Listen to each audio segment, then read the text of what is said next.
अस्सलाम वालेकुम। अस्सलाम वालेकुम। दुरूद शरीफ पढ़ लें।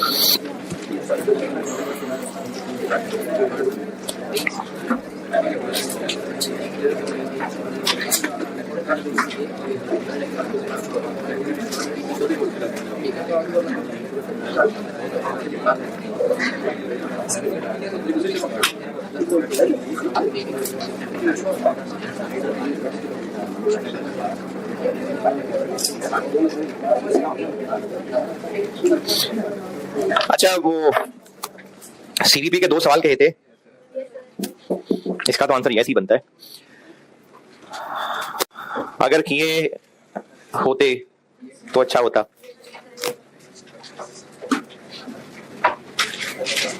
एक मैंने ऑटम 18 कहा था और एक स्प्रिंग 22 कहा था। अगर तो किए हैं, किस किसने किए हैं? ठीक, और बाकियों ने नहीं करने, टाइम नहीं है। अगर तो बाकियों ने करने हैं तो कल कर लें और कल डिस्कस कर लूं। नहीं करने तो ना सही, जिन 6 लोगों ने पूछना है पूछ लेना है, कर लें अब अगर करने हैं तो। एक मैंने से पहले होमवर्क दिया था, वो डिस्कस नहीं हो पाया था, आइडियल केमिकल्स।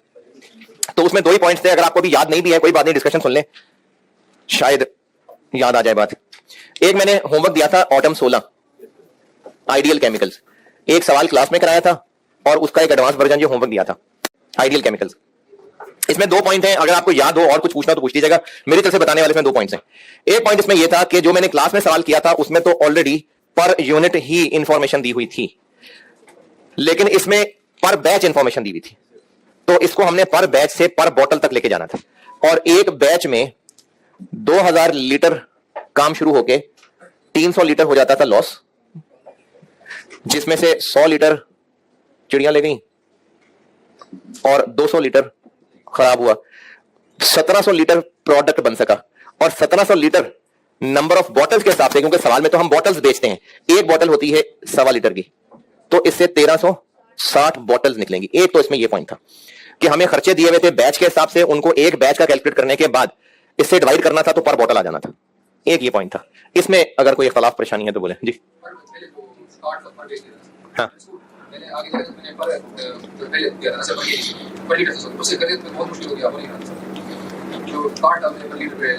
ये सारी फिगर्स पर लीटर कर ली थी। अच्छा,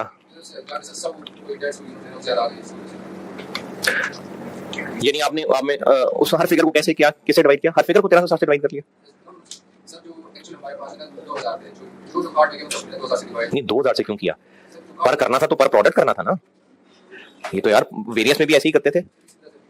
वेरियस में भी तो यही था कि अगर स्टैंडर्ड कार्ड 1 से ज्यादा यूनिट्स का दिया हुआ है तो हम डिवाइड कर रहे थे जितने यूनिट्स का स्टैंडर्ड कार्ड दिया हुआ है, तो मल्टीप्लाई डिवाइड करते तो इससे करते, 2000 से क्यों?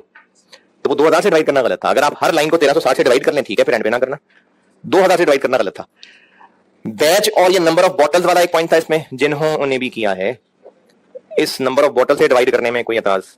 दूसरा मसला इस सवाल में था कि जब मटेरियल लेबर ओवरहेड निकाल लेने थे और स्क्रैप वैल्यू माइनस करनी थी, तो स्क्रैप का चक्कर ये था कि ये एक, चूंकि हम सारी पर बैच कैलकुलेशन कर रहे थे, तो उसी पर बैच की कैलकुलेशन के हिसाब से बता रहा हूं, उधर जगह नहीं इधर आ रहा हूं। ये 200 लीटर जो निकला है, इस 200 लीटर का जो वेस्ट है, इसको ड्राई करके कुछ भी करके 225 किलो का एक सॉलिड वेस्ट बनाते हैं। जैसे भी, ये तो मैं नहीं कह रहा हूं कि धूप में रखकर ड्राई कर लेते हैं, कुछ करके इस 200 लीटर को इतने केजी सॉलिड वेस्ट बनाते हैं। ये मैं बात कर रहा हूं एक बैच का डाटा है, सब उसके कॉन्टेक्स्ट में बात कर रहा हूं। फिर ये डलता है एक और प्रोसेस में जिसमें 2% लॉस हुआ करता है, और फिर इससे जो प्रोडक्ट बनता है वो होता है वैक्स। इस 225 किलो से ये कितने किलो बनता है, ये पहले प्रोसेस में भी ना शायद 1-2 सवाल ऐसे किए हैं। ये 2% ऑफ दिस है, लिखा हुआ है लॉस 2% ऑफ ये, तो इनपुट में से लॉस माइनस करना है तो आउटपुट आना है, और ये इसका 2% है। तो 225 माइनस एक्स का 2% इज इक्वल टू एक्स। तो जब आप इसको सॉल्व करेंगे तो ये 221 किलो निकल आएगा, और फिर इस 221 किलो की नेट स्क्रैप वैल्यू उधर बैच में से लेस हो जाएगी। और बताएं जिसने किया है और थोड़ा बहुत याद है, कुछ पूछना है तो पूछें। चलें, कुछ नहीं पूछना।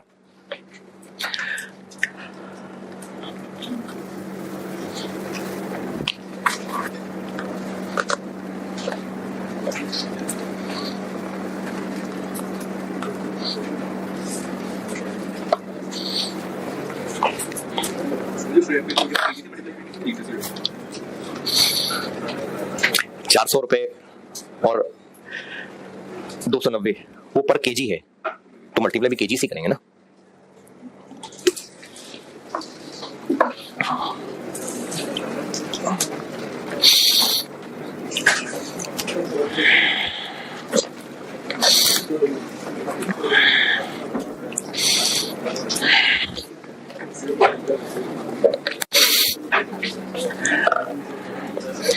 जी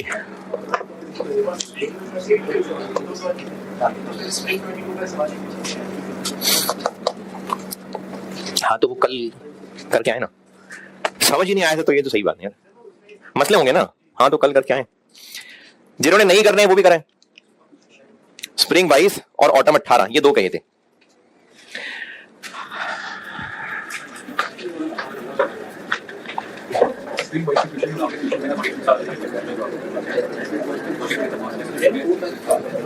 नहीं यार,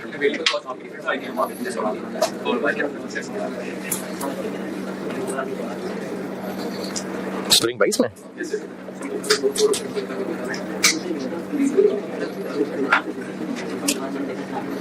नहीं यार,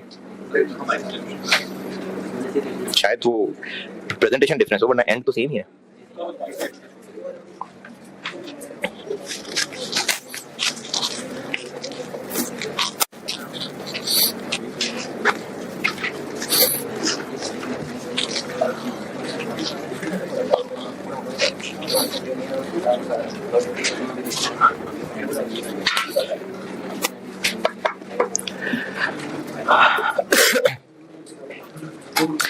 शॉर्ट टर्म डिसीजन मेकिंग शुरू किया था मैंने, और अभी कराता हूं, 2 सवाल कराता हूं उसके।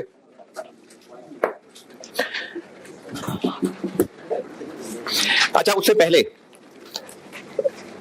अब जैसे अभी ये 88 लेक्चर और 12 हो गए इन्वेंटरी मैनेजमेंट के, तो ये हो गए 100। शुरू से मैं आपको ये बिल्कुल बताता हुआ चल रहा था कि हमें एक्स्ट्रा क्लासेस चाहिए, वो मैं लगा भी रहा हूं, जहां जहां मौका मिल रहा है कोशिश, कहीं FR2 कहीं FR1 कहीं कॉस्ट, सब मिक्स करके चल रहा हूं। लेकिन फिर भी कोशिश यही कर रहा हूं कि मुश्किल भी चीज है तो उसको पूरी तरह से समझाऊं।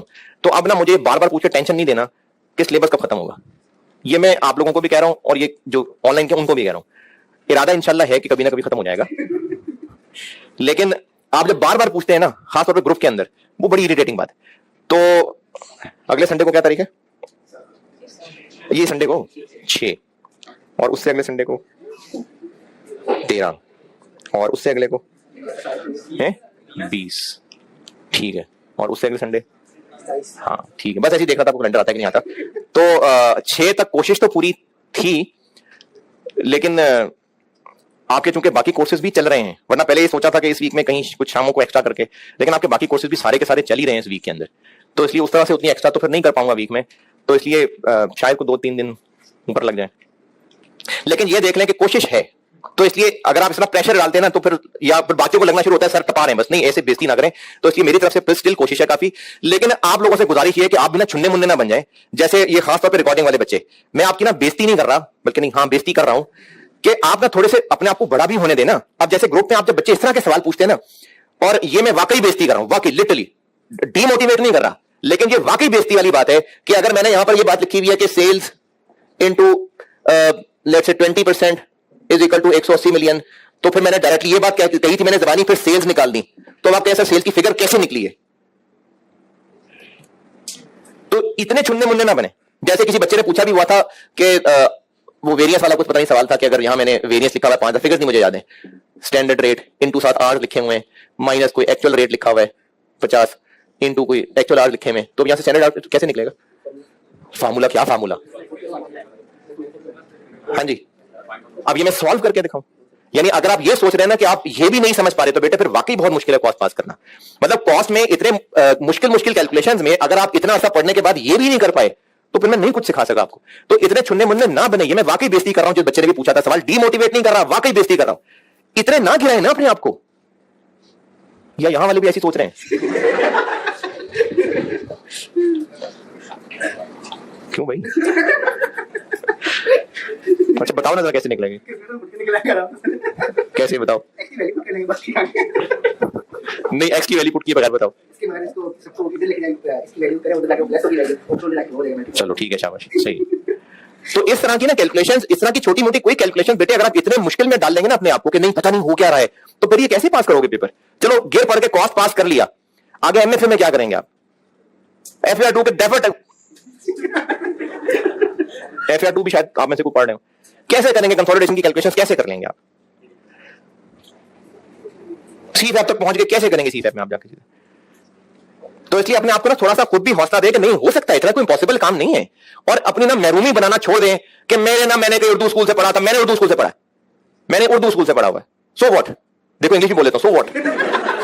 यस, ओ या, जो ज़ाफिकल आदे आजम यही पढ़ा हुआ है मैंने, तो क्या? तो इसलिए अपने आपको ना थोड़ा सा बेटे खुद सेल्फ मोटिवेटेड हो गए ना, आप अपने आपको और कोशिश करें। अब तो खैर कॉस्ट एंड हो रही है, अब मैं क्या इस तरह की बात कर रहा हूं, लेकिन अब सेशन एंड पे जब आप इस तरह के मैसेज करते हैं ना ग्रुप्स के अंदर, तो मुझे बड़ी मायूसी होनी शुरू हो जाती है कि कैसे पास करेंगे आप पेपर। तो ये पूछ पूछ के टेंशन ना मुझे देना, खुद टेंशन में लेना कि कोर्स कब खत्म होगा इंशाल्लाह हो जाएगा, अगस्त के अंदर अंदर ही होगा, अगस्त 31, अगस्त के अंदर अंदर हो जाएगा। बस आप ना हिम्मत से चल ले साथ। अगर घबरा के क्लासेस आप लेते जा रहे होंगे, नहीं मुझे कुछ समझ नहीं आ रहा, मुझे कुछ नहीं हो रहा, मुझे कुछ नहीं आ रहा, फिर नहीं होगा, वाकई नहीं होगा। मुश्किल है, ठीक है, सीवीपी मुश्किल है, जैसे वो ग्रुप में बच्चा कर रहे थे सीवीपी समझ कुछ नहीं आता, कोई लॉजिक नहीं होती, आप पता नहीं क्या कर रहे होते हैं। ये ऑनलाइन के ग्रुप में एक बच्चा सवाल कर रहा है, ग्रुप में मैसेज लिख रहा है कि जी नो लॉजिक एट ऑल, और आप ही कर रहे होते हैं जो कर रहे होते हैं। वाकई मुश्किल है, फिर क्या करें, मर जाए जाके, क्या करें? करना है ना, तो उसकी एफर्ट फिर आपको उसके हिसाब से और करनी पड़ेगी, बार बार उन सवालों पे और करना पड़ेगा। तो मैं ऑलरेडी ना वैसे शायद कॉस्ट के सवाल शायद कुछ हल्के भी हुए हों एज कंपेयर टू पुराने। जैसे आपको अगर प्रोसेस कॉस्टिंग के कुछ 3 अटेम्प्ट पुराने सवाल देखेंगे तो वो ज्यादा मुश्किल भी हैं, उसके बाद निस्बतन हल्के हैं, लेकिन सब में ऐसा नहीं है। इन्वेंट्री मैनेजमेंट को जो इस दफा सवाल आया है, ऐसा सवाल दुनिया जिंदगी में कभी नहीं आया इन्वेंट्री मैनेजमेंट का।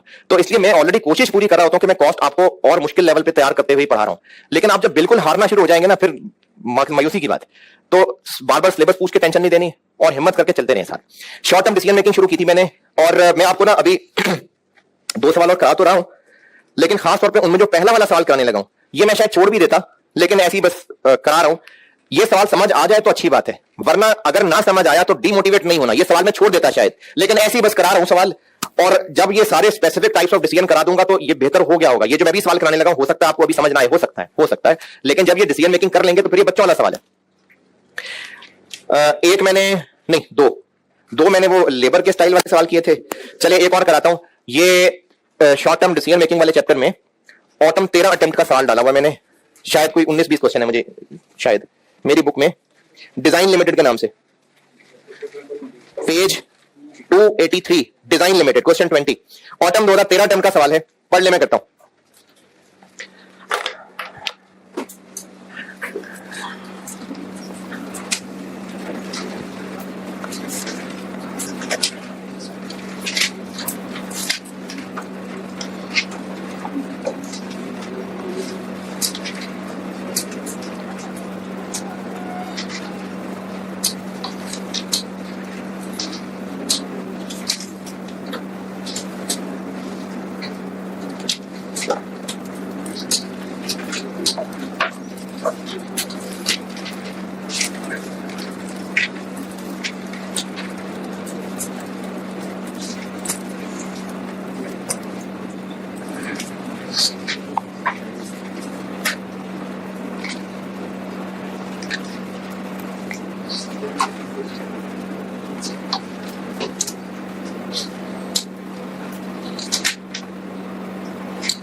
हाँ जी, पढ़ लें तो मैं कुछ अर्ज करूं। पढ़ लिया। अभी इस वक्त बिजनेस 2 प्रोडक्ट्स बनाता है ऑलिवर में, और पिछले साल जो किया था वो टेबल में बताया हुआ है। पर यूनिट सेल प्राइस बताई हुई है, पर यूनिट वेरिएबल कॉस्ट बताई है, यूनिट्स बताए हैं और फिक्स कॉस्ट बताई हुई है। और फिर दूसरे पैराग्राफ के एंड पे लिखा हुआ है, यानी ऑप्शन 1 की हेडिंग से ऊपर ऊपर, कि मैनेजमेंट चाह रही है कि हम स्पेयर कैपेसिटी को यूटिलाइज करें और कुछ और करके देखते हैं। तो स्पेयर कैपेसिटी, कौन सी स्पेयर कैपेसिटी? टोटल कैपेसिटी जितनी भी है अभी हम उसका 75% यूटिलाइज किया करते हैं। मिसाल के तौर पे अगर इस कैंपस में 10 रूम्स हैं और अभी हम 7 रूम्स को यूटिलाइज कर रहे हैं, तो मैनेजमेंट चाह रही है कि कुछ ऐसा कोर्स शुरू करें या कुछ ऐसा बैच शुरू करें कि बाकी 3 कमरे भी भरें। तो ये उस तरह से मैनेजमेंट स्पेयर कैपेसिटी को यूटिलाइज करना चाह रही है। अब उसके लिए मैनेजमेंट के पास हैं 2 ऑप्शंस। पहले बताता हूं ऑप्शन 2, पहले आसान वाली बताता हूं। ऑप्शन 2 ये है कि सालसा नाम का एक प्रोडक्ट लॉन्च करते हैं जिसके इतने इतने यूनिट्स बना लेंगे, इतनी उसकी सेल प्राइस होगी, इतनी वेरिएबल कॉस्ट होगी और इतने उस पर एडिशनल फिक्स कॉस्ट आएगी। और ऑप्शन 1 बाद में बताता हूं रिक्वायर्ड क्या है। तो कैसे करेंगे सॉल्व? दोनों ऑप्शन पे प्रॉफिट निकाल लेंगे, और चूंकि डिसीजन मेकिंग का सवाल है तो रेलेवेंट इनकम एक्सपेंसेस। तो ऑप्शन 2 कितने साल से बेच लेंगे? हैं 80,000। अब आप ये भी कर सकते हैं कि सेल्स वेरिएबल कॉस्ट्स अलग लिखें, और ये भी कर सकते हैं कि सेल प्राइस कितनी है और वेरिएबल कॉस्ट इसकी कितनी होगी। 40% ऑफ व्हाट? 520 का कि 560 का?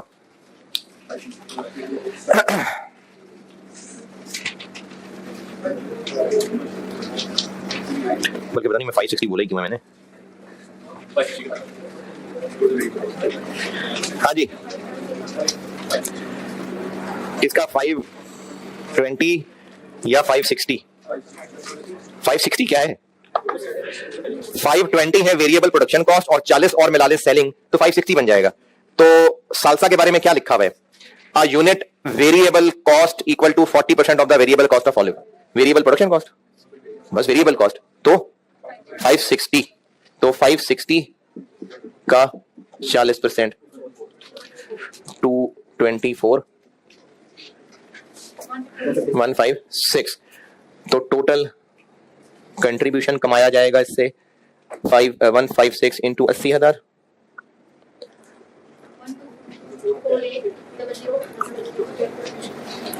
और कोई फिक्स कॉस्ट है रेलिवेंट?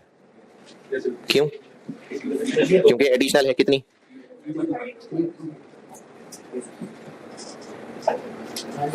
9 to 8। अगर ये पर यूनिट लेके यूनिट से मल्टीप्लाई नहीं करना तो सेल प्राइस को अलग यूनिट से मल्टीप्लाई कर दें, इसको अलग कर दें। ऐसे करना, ऐसे कर दें।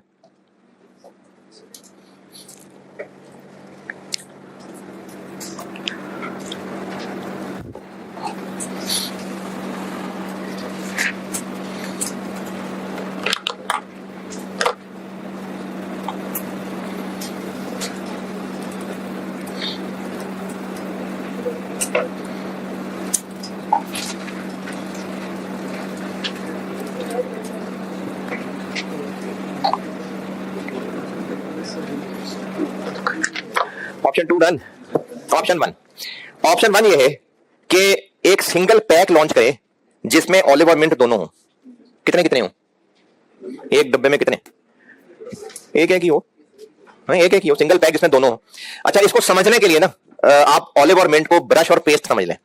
तो जो कस्टमर्स पहले सिर्फ ब्रश खरीदते होंगे वो अभी उनको ब्रश ही चाहिए, जो पेस्ट खरीदते होंगे उनको अभी पेस्ट ही चाहिए। लेकिन अगर कोई कस्टमर्स दोनों खरीदते होंगे तो वो ब्रश और पेस्ट दोनों खरीदा करते थे, तो अगर उनको एक सिंगल पैक मिल रहा है वो भी सस्ता, तो सिंगल पैक भी खरीदेंगे और ब्रश और पेस्ट अलग भी खरीदेंगे, तो सिंगल पैक से काम चल जाएगा ना। तो इसलिए अगर हम सिंगल पैक लॉन्च करेंगे तो हमें लगता है कि एग्जिस्टिंग सेल्स पे फर्क पड़ जाएगा, 18% डाउन हो जाएंगे। ऑप्शन 1 की अंग्रेजी समझा रहा हूं अभी इस वक्त। एक सिंगल पैक लॉन्च करेंगे जिसकी प्राइस दोनों के टोटल का 90% होगी, लेकिन वेरिएबल कॉस्ट कितनी होगी ये नहीं बताया। अच्छा, एक पैक में क्या डालना है? एक ऑलिव एक मिनट। सेल प्राइस भी हम डबल रख लेते, डबल मतलब दोनों का ऐड, तो उसको 90% रखा है। वेरिएबल कॉस्ट के बारे में कुछ कहा नहीं, तो दोनों को ऐड कर देंगे, बिल्कुल ठीक है। तो ऑप्शन 1 के अंदर भी ऐसे ही पहले हम कंट्रीब्यूशन निकाल लेते हैं, ऑलिव की कितनी, मिंट की कितनी और पैक की कितनी। सेल प्राइस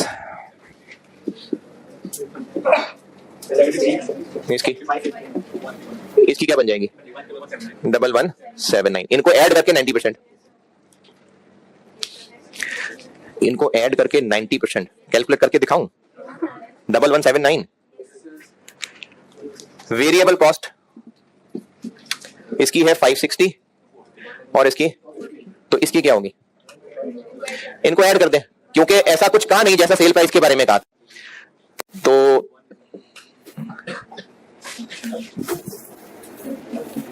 नहीं 200 169।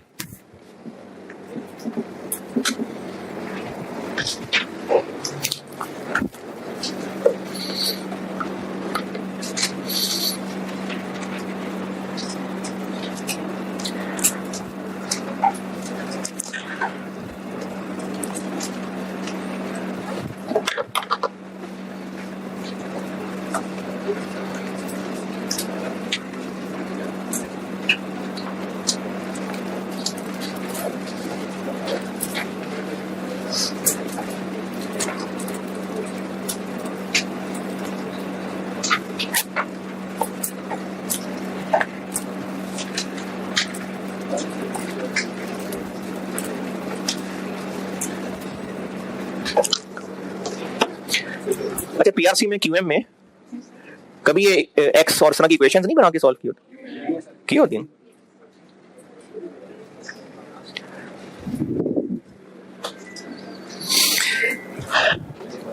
ये मैं ना ये पढ़ाते के साथ साथ ना वो ग्रुप्स के आपको रिस्पॉन्ड, वो आप लोगों को कराओ तो रिस्पॉन्ड। अभी फिर एक बच्चे ने पूछा हुआ एक क्वेश्चन कि इसमें एक्स कैसे निकला, यार क्या करूं मैं यार।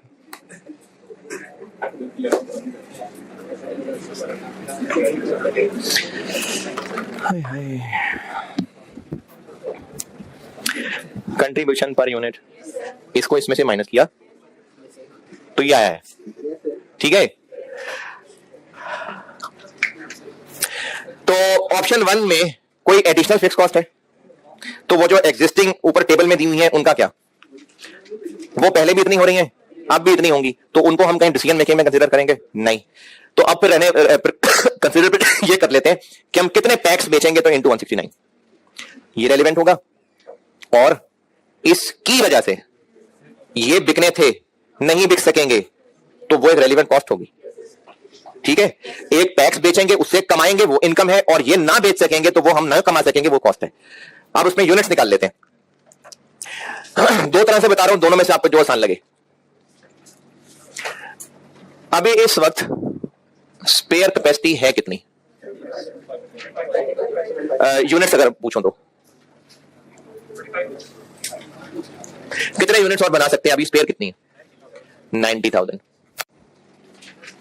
कैसे 90?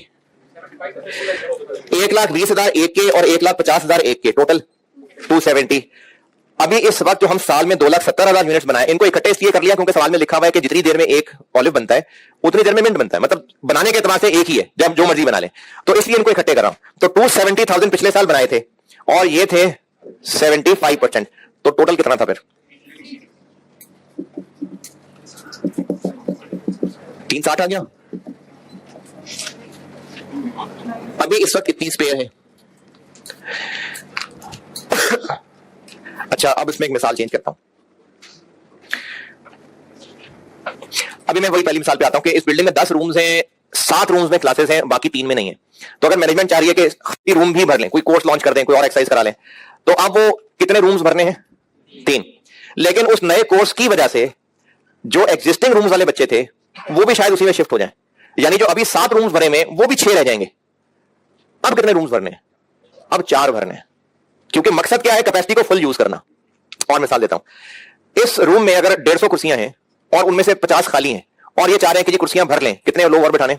50। लेकिन वो जो 50 और बिठाएंगे उनमें से किसी के साथ आपकी खानदानी दुश्मनी है और उनके 50 के बिठाने से 15 उठ के चले जाएंगे, तो 15 और खाली हो गई, 15 और बिठा लेंगे। तो जो अभी इस वक्त स्पेयर कैपेसिटी है वो तो इतनी है। अगर हमने इतने और बनाए और वो पैक्स बेचने शुरू किए तो उसकी वजह से जो हम 270 बनाया करते हैं उनमें कमी हो जाएगी। तो जितनी कमी हो जाएगी उतनी फिर एडिशनल अवेलेबल हो जाएगी ना। कितनी? ऑलिव के पहले एक 20 बेचते थे, 18,000 की कमी आ जाएगी, 18% की। मिंट के एक 50 बेचते थे, बनाते थे, 18% की कमी आ जाएगी। पहले वाला क्या बना? 21,600, 27। इतने यूनिट्स हम नहीं बनेंगे, ये भी जगह खाली हो गई। तो अब हम कितने पैक्स बना सकते हैं? 13,600। और अगर ये ना समझ आए तो एक और तरीका बता देता हूं। टोटल कैपेसिटी कितनी है? टोटल 360।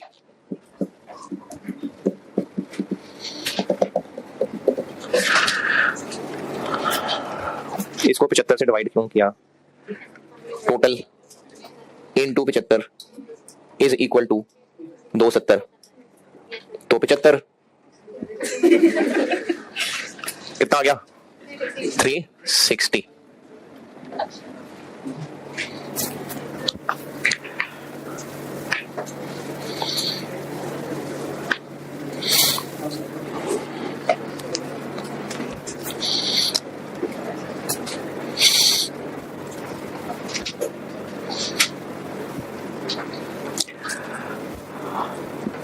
अच्छा, आपको कमजोर दिल बच्चे होते हैं ना, अगर यहां बैठे हुए या कैमरे के उस पार बैठे हुए, और आपको किसी बात पे बेइज्जती कर दी है, डांट दिया है, तो उस्ताद की डांट या बेइज्जती से ना और बाप की डांट या बेइज्जती से फायदा ही होता है कौम का। तो इसलिए इसको अगर आप दिल पे लेके आत्महत्या कर लेंगे तो ऐसे ना करें।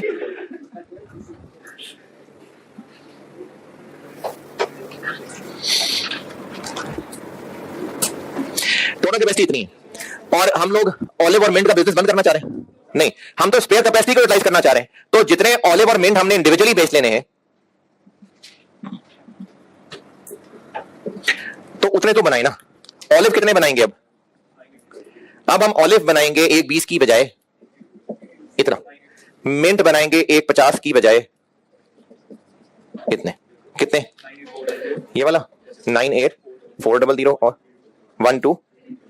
तो हम इस टोटल में से इतने ऑलिव मिंट बना लेते हैं, बाकी जगह रह जाएगी। अच्छा, ये यूनिट्स लिखे हुए, तो ये एक पैक की सेल प्राइस है, ये यूनिट्स लिखे हुए हैं, इतने ही पैक बना लेंगे। एक पैक में कितने यूनिट्स लेंगे? 2। तो हम पैक्स कितने बनाएंगे? इसको 2 से डिवाइड करेंगे। इस एक पैक में 2 यूनिट्स होंगे ना, तो ये तो यूनिट्स निकालें। एक पैक में 2 यूनिट्स होंगे तो इतने यूनिट्स कितने पैक्स में आएंगे? 300। तो हम लोग इतने पैक्स बनाएंगे और ये कह देता हूं मैं वर्किंग 1। तो ऑप्शन 1 के अंदर टोटल कंट्रीब्यूशन जो हम पैक्स बेच के कमाएंगे 169 इंटू 69300 11700। अच्छा, आप कंट्रीब्यूशन लिख सकते हैं, वो भी ठीक है, जो यहां बता रहा था। सेल्स और वेरिएबल अलग लिखना, अलग लिख लें, यानी इसको अलग 69 से मल्टीप्लाई कर लें, इसको अलग कर लें, हैं जी। तो एक तो हम पैक्स बेचेंगे तो इतना हमें मिलेगा और इसकी वजह से ये नहीं बेच सकेंगे, तो जो इन पे कमाना था वो नहीं कमा सकेंगे। नहीं, मैं ये जुमला चेंज करके बोलता हूं। इतने हम ऑलिव मिंट नहीं बनाएंगे तो इतनी सेल होनी थी वो नहीं होगी, इतनी कॉस्ट होनी थी वो नहीं होगी, या फिर नेट इतना कंट्रीब्यूशन होना था वो नहीं होगा। तो इसको कह लेते हैं कंट्रीब्यूशन लॉस्ट। ऑलिव पे हमने 21,600 यूनिट्स नहीं बना पाने अब, तो उस पे 200 कमाना था जो रह जाएगा। इसकी वजह से अब हम मिंट 27 नहीं बना सकेंगे, तो जो 100 कमाना था वो रह जाएगा। 4320000 ब्रैकेट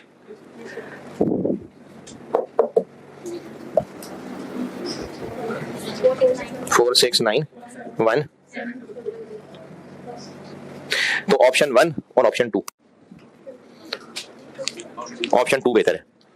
कंक्लूजन ऑप्शन 2 बेहतर है क्योंकि ये ज्यादा एडिशनल प्रॉफिट कमा के देगा। अच्छा, ये है जनरल से सवाल, इसमें सवाल की वर्डिंग से पता चलेगा क्या करना है, लेकिन कॉन्सेप्ट वही है कि रेलेवेंट चीज है। अब आता हूं, आपको जो पॉइंट्स लिखवाए थे मैंने 5 स्पेसिफिक टाइप्स ऑफ डिसीजन, वो करते हैं अब शुरू।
ठीक है, डन।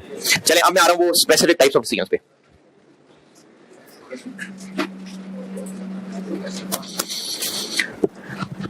ये जब मैं ऐसे करने लगता हूं तभी कैमरे क्यों उठते हैं? उससे पहले उठा लिया करें कैमरे।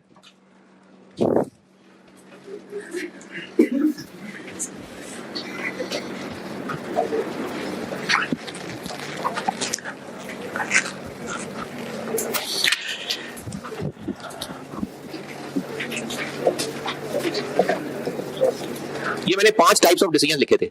अच्छा, इनके सवाल ना पहचाने जाते हैं कि इनके सवाल है, और कुछ सवाल ऐसे भी हैं जिनमें ये 2-3 मिक्स भी हैं, आपस में ऐसे भी सवाल हैं।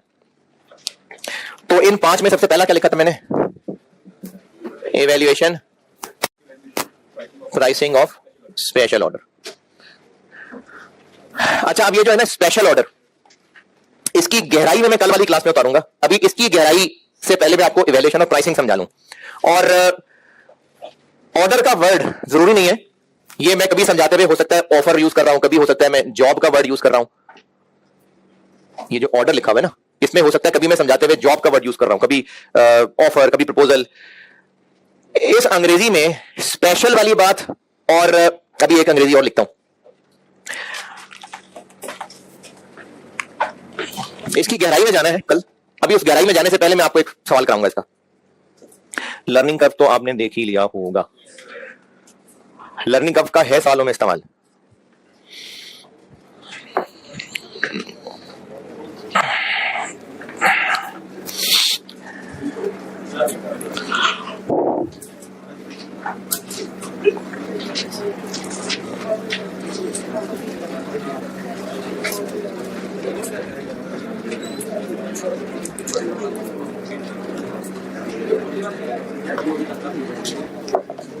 अच्छा, इसमें प्राइसिंग और इवैल्यूएशन का मतलब क्या है ये मैं आपको बता देता हूं अपने अल्फाज में। 1-2 लाइनें लिखना चाहें तो जरूर लिख लीजिएगा।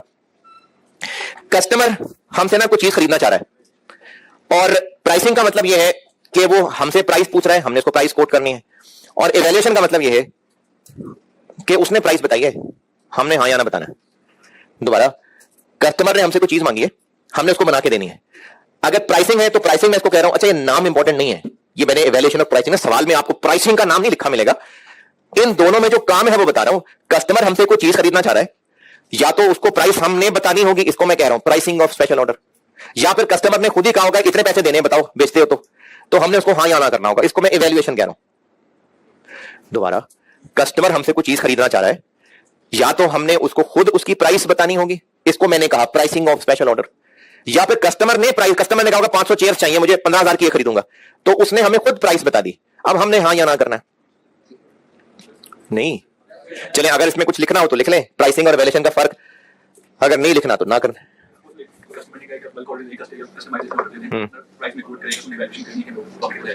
नहीं, या तो कस्टमर प्राइस बता रहा होगा तो फिर हमने हाँ या ना करना है, या फिर हमसे उसने प्राइस पूछी होगी तो हमने प्राइस कैलकुलेट करके देनी है। नहीं, लेकिन चूंकि मैंने इवैल्यूएशन और प्राइसिंग ज्यादातर इसके सवालों में बतानी है, इसलिए मैंने इस हेडिंग के साथ लिख दिया। स्पेशल ऑर्डर में स्पेशल वाली क्या बात है वो कल गहराई बताऊंगा उसकी, लेकिन मैंने चूंकि इस टाइप ऑफ डिसीजन में प्राइसिंग और वैल्यूएशन समझाना है, सवालों में ज्यादातर ये वाली चीज इसी से रिलेटेड पूछी होती है, इसलिए मैंने स्पेशल ऑर्डर के वर्ड साथ जोड़ दिया। इवैल्यूएशन यानी कस्टमर हमें कह रहा है कितने पैसे दूंगा मैं, अब वो हमने हाँ या ना करना है।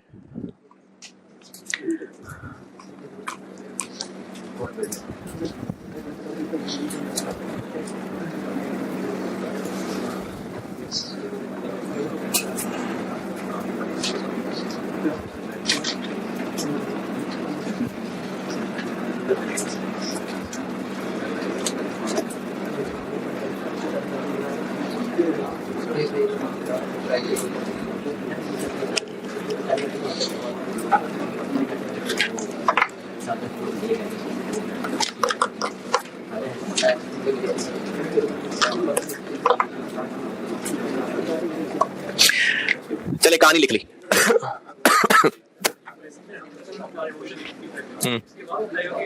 नहीं, आपसे तो बस ये पूछा होगा ना प्राइस बता दें, अब उसके खत का जवाब आएगा फिर हम बताएंगे, वो तो सवाल में नहीं होगा ना। सवाल में तो कोई एक ही बात होगी, या तो हमने सवाल में पूछा होगा कि ये कस्टमर ने हमसे पूछा है इसकी प्राइस कैलकुलेट कर दें बस, या फिर सवाल में बताया होगा कि कस्टमर ने इतनी प्राइस ऑफर किया तो बताएं फायदा है या नहीं है, तो हमने तो सवाल में से कोई एक काम ही करना है।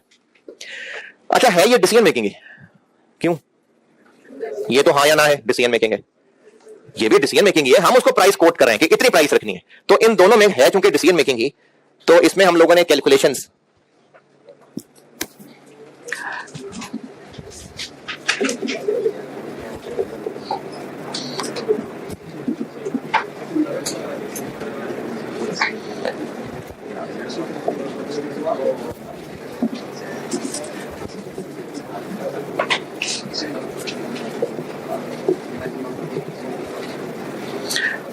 चूंकि डिसीजन मेकिंग है बहरहाल, तो रेलेवेंट कॉस्ट और इनकम यूज करना है। और कल जब मैं इसको एक्सप्लेन करूंगा ना स्पेशल को, तो फिर कल हम इसकी और गहराई में चलेंगे, इसकी काफी सारी गहराई है, बहुत गहराई है। अभी बहरहाल गहराई में उतरने से पहले एक सवाल करा देता हूं उसका। तो अब आप आ जाएं स्प्रिंग 17।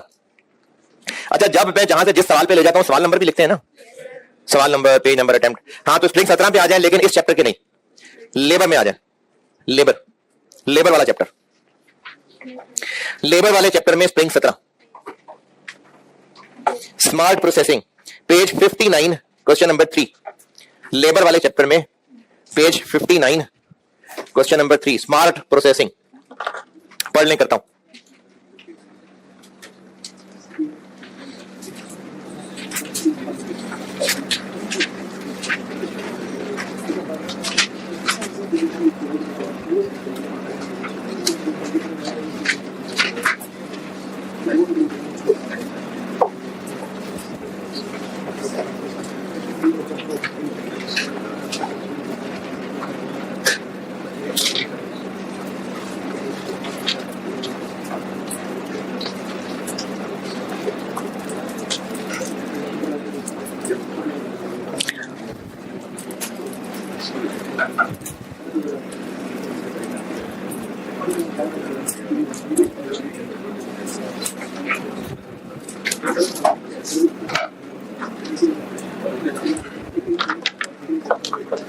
ये खामोशी इसलिए है कि आप सवाल पढ़ लेते।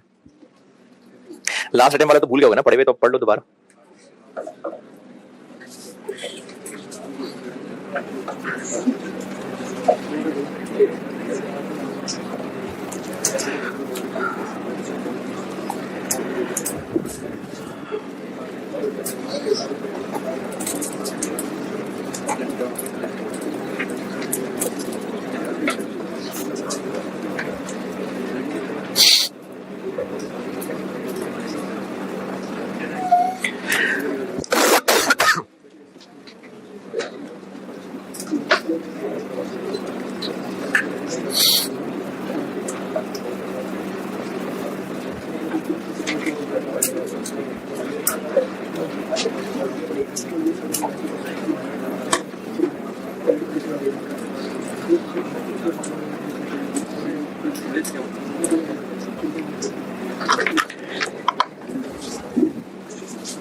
ये खामोशी इसलिए थी कि आप सवाल पढ़ रहे होंगे, पढ़ भी लिया होगा।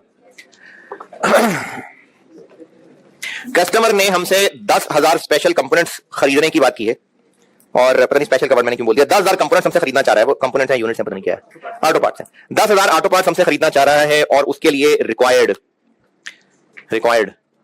हमने इन 10,000 पार्ट्स को बेचने की उसको प्राइस बतानी है, क्योंकि हम 30% प्रॉफिट कमाना चाहते हैं, तो प्राइसिंग करनी है। अब चूंकि भारत डिसीजन मेकिंग है, तो हमने लेनी है रेलिवेंट कॉस्ट। तो इन 10,000 यूनिट्स बनाने की रेलिवेंट कॉस्ट क्या होंगी, जो अब पड़ेंगी। यानी अगर फैक्ट्री में कुछ पहले ही फिक्स्ड ओवरहेड हुआ करते हैं, वो अब भी होंगे, तो वो रेलिवेंट होगा नहीं। तो इसकी हम लोग ले लेते हैं सारी रेलिवेंट कॉस्ट, और उसके ऊपर फिर 30% शामिल कर लेंगे। सवाल की रिक्वायरमेंट और पहला पैराग्राफ, अभी मैंने सिर्फ ये एक्सप्लेन किया है। पहला पैराग्राफ पढ़ के और रिक्वायरमेंट पढ़ के आपको कोई एतराज परेशानी है तो पूछें। कस्टमर ने 10,000 पार्ट्स मांगे हमसे, 10,000 यूनिट, और सवाल की रिक्वायरमेंट है कि हमने इन 10,000 के लिए उसको टोटल अमाउंट बतानी है। 30% प्रॉफिट कमाना चाहते हैं, तो हम कर लेते हैं प्राइसिंग, और उसके लिए सारी रेलिवेंट कॉस्ट लिखेंगे, और फिर 30% प्रॉफिट लगा लेंगे। यहां तक ओके। कॉस्ट क्या क्या है, ये पहला टेबल क्या है, ये लेबर वाले चैप्टर में है। स्प्रिंग 17 अटेम्प्ट का पहला ही क्वेश्चन था ये, तो मैंने इसको लेबर वाले चैप्टर में रखा हुआ है जी। पहला टेबल क्या है, पहले बैच की कॉस्ट है, पहले बैच की। तो हमने तो उसको टोटल कॉन्ट्रैक्ट प्राइस बतानी है, यानी जो हमने उसको 10,000 यूनिट्स बेचने हैं, हमने तो वो कैलकुलेट करने हैं। तो direct material cost in 10,000 units की क्या मल्टीप्लाई, क्या डिवाइड, क्या करूं जी, क्या करूं?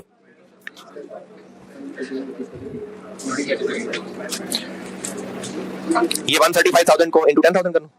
नहीं, ये 135,000 तो पहले बैच की कॉस्ट दी हुई है, और एक बैच में 500 यूनिट्स होते हैं। तो आप चाहे ऐसे कर लें कि 135,000 को डिवाइडेड बाय 500 करें, तो क्या आ जाएगा, 135,000 डिवाइडेड बाय 500, एक यूनिट की मटेरियल कॉस्ट इनटू 10,000। या फिर आप चाहे ऐसे कर लें कि 135,000 है एक बैच की, इनटू 20 बैच काम होना है, 20 10,000 यूनिट्स, एक बैच में 500 units, 10,000 divided by 500 is equal to 20 batches. कितना आ गया, 27 लाख। इनडायरेक्ट लेबर, और डायरेक्ट लेबर एक बैच में 2,25,000, तो 2,25,000 इंटू 20, नहीं, लर्निंग कर्व है।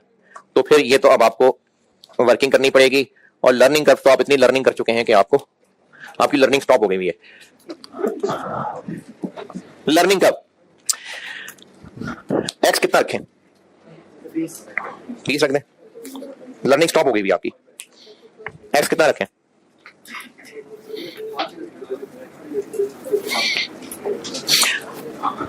पिछले साल तक कितने बना चुके थे? जब मैं लर्निंग कर्व की प्रैक्टिस करा रहा था, तो एक्स पहले हम रखते थे कि पिछले साल तक कितने बना चुके थे, फिर एक्स रखते थे। मिसाल के तौर पे पिछले साल तक हम 200 यूनिट्स बना चुके थे, बजटेड है 70 यूनिट्स, तो एक बार एक्स रखा 200, एक बार एक्स रखा 270। तो अब पूछ रहा हूं पिछले साल तक कितने बना चुके थे, पिछले साल तक, पिछले साल तक कितने बना चुके? कौन सा पिछला साल, अभी नया काम आ रहा है, अभी पहली दफा काम करने लगे। पिछले साल तक कुछ नहीं किया था, जो करना है अब करना है। तो वो जो पहले एक्स रखते थे, अब इसकी जरूरत नहीं रही, बस ये बनाने। तो क्या रखूं एक्स,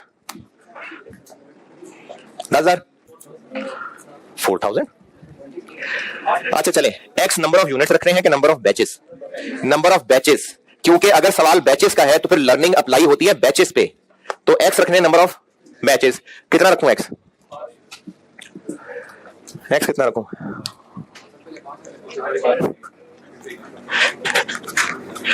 एक्स कितना रखूं? अरे 5 वाला और पॉइंट है, वो और चीज है, थोड़ी सी नजरें झुकाएंगे ना, थोड़ी सी, तो उससे नीचे वाला पॉइंट है। लर्निंग कर्व वाला जो पॉइंट है ना, वो सेकंड दूसरा पॉइंट है। Learning curve effect is estimated at इतना, और ये इफेक्टिव रहेगी फर्स्ट 8 बैचेस। पॉइंट 1 और बात है, पॉइंट नंबर 1 लर्निंग नहीं है। पॉइंट नंबर 1 ये लर्निंग कर्व नहीं है। पॉइंट नंबर 1 क्या है? नहीं है। क्यों नहीं है? तो क्या पता सेटअप कॉस्ट लेबर करते हो है? अच्छा चले, अगर गिवन है, अब चले रहने दे, मैं अभी सही नहीं पूछ रहा, पहले पॉइंट 2 करवा लूं फिर पॉइंट 1 पे आऊंगा। पॉइंट 2 है लर्निंग वाला, तो एक्स कितना रखना है? 8। अच्छा वो नहीं, क्यों नहीं कर रहे कि पिछले साल तक कितने हो चुके थे? क्योंकि पिछला साल नहीं है, अब करना है हमने जो काम करना है, तो बस X 8। y is equal to A कितना है? ए मतलब A time for first batch, वो कहां है? वो यही जो टेबल में दिया हुआ है, क्योंकि टेबल ही फर्स्ट बैच का है। तो ए आ गया 1500 hours into x power point 152।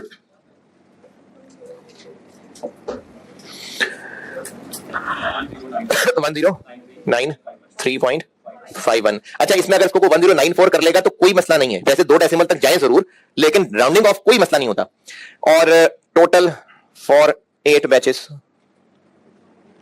1093.51 into 8 8748.06। अब एक्स क्या रखना या बस काम खत्म है? 7। क्यों? क्योंकि लर्निंग जब स्टॉप हो गई है तो उसके बाद वाले बैचेस पे क्या होगा? उतना ही टाइम लगेगा जितना 8वें बैच पे टाइम लगा था। तो अब हमें 8वें बैच का टाइम निकालने के लिए x इज इक्वल टू 7 करना पड़ेगा। 0.08। अब x 7 रखेंगे ना, लर्निंग स्टॉप हो रही होती है तो फिर 8 बैचेस बनने हैं बस। टोटल कितने बैचेस बनने? 20। लेकिन 8 के बाद लर्निंग रुक जाएगी, तो उसके बाद फिर सुस्ती में काम शुरू हो जाएगा। जितना आखिरी इंप्रूव्ड टाइम था उतना लगेगा, यानी 8वें बैच वाला टाइम। तो 8वें बैच के लिए इनका डिफरेंस लेना पड़ेगा। तो अब हम y रखेंगे, y is equal to 1500 into 7 power 0.152 11593, और टोटल फॉर 7 बैचेस 7 111.781151, और इनका डिफरेंस क्या होगा? 936.57, और ये है 8th बैच का टाइम। ये 8th बैच का है। और बस अब निकल आएंगे हमारे पास टोटल आवर्स। टोटल आवर्स पहले 8 बैचेस के लिए कितने? यही 8748.08, और अगले 12 के लिए जितना 8वें का टाइम था इंटू 12 11238.84, तो टोटल आवर्स बन गए 1998692। ये आ गए total labour hours in 20 batches के। और इसी के आगे चल रहा हूं, जगह खत्म होगी, मैं इसी से नीचे चल रहा हूं। टोटल लेबर कॉस्ट बन जाएगी आवर्स इंटू 150, और ये 150 कहां से आया? ये हरी मकड़ी से पूछते हैं। टेबल में क्या दिया हुआ लेबर कॉस्ट? 2 लाख। ये है 1500 आवर्स की, तो पर आवर आ गया 150। टोटल लेबर कॉस्ट आ गई 2,999,80। इसको करिएगा, इसको 2,999,8038।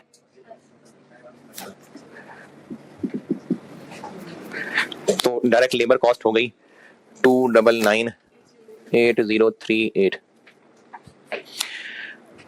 ये लेबर कॉस्ट है।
लेबर के बाद वेरिएबल ओवरहेड्स, ये कितने हैं 120 पर लेबर आर। तो चूंकि ये भी लेबर आर से लिंक्ड है इसलिए इस 120 को मल्टीप्लाई करेंगे किससे, ये 19986.92 2398430।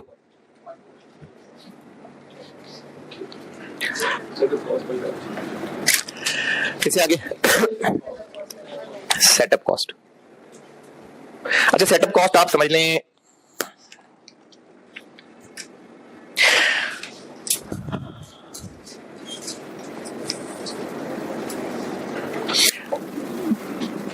जलेबियां बनते देखेंगे आप, वो जलेबियां जिस वो जो कपड़े का एक पाउच बनाया हुआ है जिससे वो ऐसे कर रहा है, तो उस पाउच के अंदर वो मटेरियल कहां से आया है, खाली हो गया वो मटेरियल। अब वो दोबारा रिफिल करेगा, वो किसी और शख्स ने बड़े से देगचे के अंदर उसका मटेरियल डाला हुआ है, वो उसके अंदर भरेगा, फिर ज्यादा हो जाएगा, वापस निकालेगा, फिर उसको दबाएगा, थोड़ा सा निकलेगा, फिर साइड पे करेगा, फिर अगले को पकड़ाएगा। ये बैच सेटअप होकर अगले तक पहुंच गया। अब उसके बाद फिर उससे जलेबियां बनानी है। या समोसे तलने वाला, उसके पास एक ट्रे है, बहुत मजे के समोसे हैं, बहुत जबरदस्त उसका टेस्ट है, तो उस ट्रे के अंदर 12 समोसे रखे हैं। अब उस तक वो ट्रे पहुंचेगी, फिर उसने कढ़ाई में समोसे डालने हैं और उनको तल के बाहर निकालना है। वो 12 समोसे कहां से आए, वो कोई होगा जिसने वो ट्रे भरी होगी, वो ट्रे एक बैच है जो सेटअप हो गया। तो यूनिट प्रोडक्शन में डलने के लिए जो 500 यूनिट्स प्रोडक्ट में आने, तो उन 500 यूनिट को इकट्ठे करके टेबल में सजा के फिर टेबल उठा के पहुंचाना वर्कर तक, ये बैच सेटअप है। तो पहले बैच को सेटअप करने में खर्चा आएगा कितना, लेकिन ये तो हर बैच में कम होता जाएगा। कितना कितना कम, अच्छा अब ये जो हर बैच में 5% कम होता जाएगा, ये लर्निंग है। क्यों, क्या पता लर्निंग हो जिसमें लर्निंग रेट 95% हो, है ये लर्निंग नहीं, क्यों नहीं, सेटअप भी लेबर ही करके देने। और आगे सेटअप कॉस्ट हर बैच पिछले से 5% कम है, तो ऐसे ही है ना कि 95% है, तो ये लर्निंग थ्योरी नहीं, क्यों नहीं, हाँ जी लर्निंग थ्योरी क्यों नहीं, यानी इसको ऐसे क्यों ना करें, सिर्फ इस वजह से कि इसमें कहीं लेबर आवर्स नहीं है। चलो कॉन्सेप्चुअली पूछ रहा हूं, है पीछे लेबर, अब कॉन्सेप्चुअली पूछ रहा हूं, नहीं है लर्निंग, नहीं है, लेकिन क्यों नहीं है, 5% इंप्रूवमेंट आ रही है मतलब 95%, तो क्यों नहीं इसमें लर्निंग थ्योरी, दफा करें, भूल गए, कोई बात नहीं। लर्निंग थ्योरी अप्लाई होती है व्हेनेवर आउटपुट इज डबल्ड, यानी दूसरे के बाद एवरेज टाइम पहले का 95% है, फिर चौथे के बाद एवरेज टाइम दूसरे वाले का 95% है, फिर 8वें के बाद एवरेज टाइम चौथे वाले का है, फिर 16 के बाद एवरेज टाइम 8वें वाले। व्हेनेवर आउटपुट इज डबल पे लर्निंग अप्लाई हो रही होती है। यहां पर क्या हो रहा है, हर अगला बैच पहले से 5% इंप्रूव हुआ है, तो नहीं ये लर्निंग थ्योरी नहीं है। चलिए कोई बात नहीं, जिसको नहीं समझ आई कुछ नहीं हुआ। सेटअप कॉस्ट ये हर एक की अलग कैलकुलेट करनी पड़ेगी। फर्स्ट बैच की कितनी, हाँ जी 40,000, सेकंड की कितनी 40,000 का 95%, 38, थर्ड बैच कितना 38 का 95, 36,100, फोर्थ 36,110 का 95%, 34,295, फिफ्थ का, फिफ्थ का इतना ही होगा या कम हो जाएगा, कम होगा, फिर कम नहीं होगा, क्यों नहीं होगा, तो होगा कि नहीं होगा, फिफ्थ मजीद रिड्यूस होगा। अच्छा इसमें fifth onwards, from fifth batch onwards, यानी 5वें में भी इंप्रूवमेंट नहीं होगी या उसके बाद वालों में नहीं होंगे, यानी ऑनवर्ड्स के साथ फिफ्थ भी है, तो फिफ्थ में भी नहीं होगी और बाकी में भी नहीं होगी। अच्छा जिनको लगता है कि फिफ्थ में तो होगी बाद वालों में नहीं होगी, क्यों, क्योंकि अंग्रेजी का मतलब ऐसे ही लग रहा है। चलिए इसके जवाब में मैं एक सवाल ही पूछता हूं, अगर मैं ये कहूं कि हम फलाना टॉपिक्स मंडे ऑनवर्ड्स करेंगे, ट्यूसडे से नहीं, मंडे भी होगा उसके अंदर, तो मजीद इंप्रूवमेंट नहीं होगी फिफ्थ ऑनवर्ड, तो फिफ्थ में भी नहीं होगी, फिफ्थ ऑनवर्ड तो फिफ्थ में भी नहीं होगी, इसलिए बस आखिरी इंप्रूवमेंट यही है। और अगले नेक्स्ट 16 ना, 4 तो ये हो गए, 25 16 रह गए, तो जो अगले 16 हैं उन पे भी इतना ही खर्चा होगा। 34,295 इंटू 16, 548720 बस 69711 हाय हाय ओ इतना टाइम 697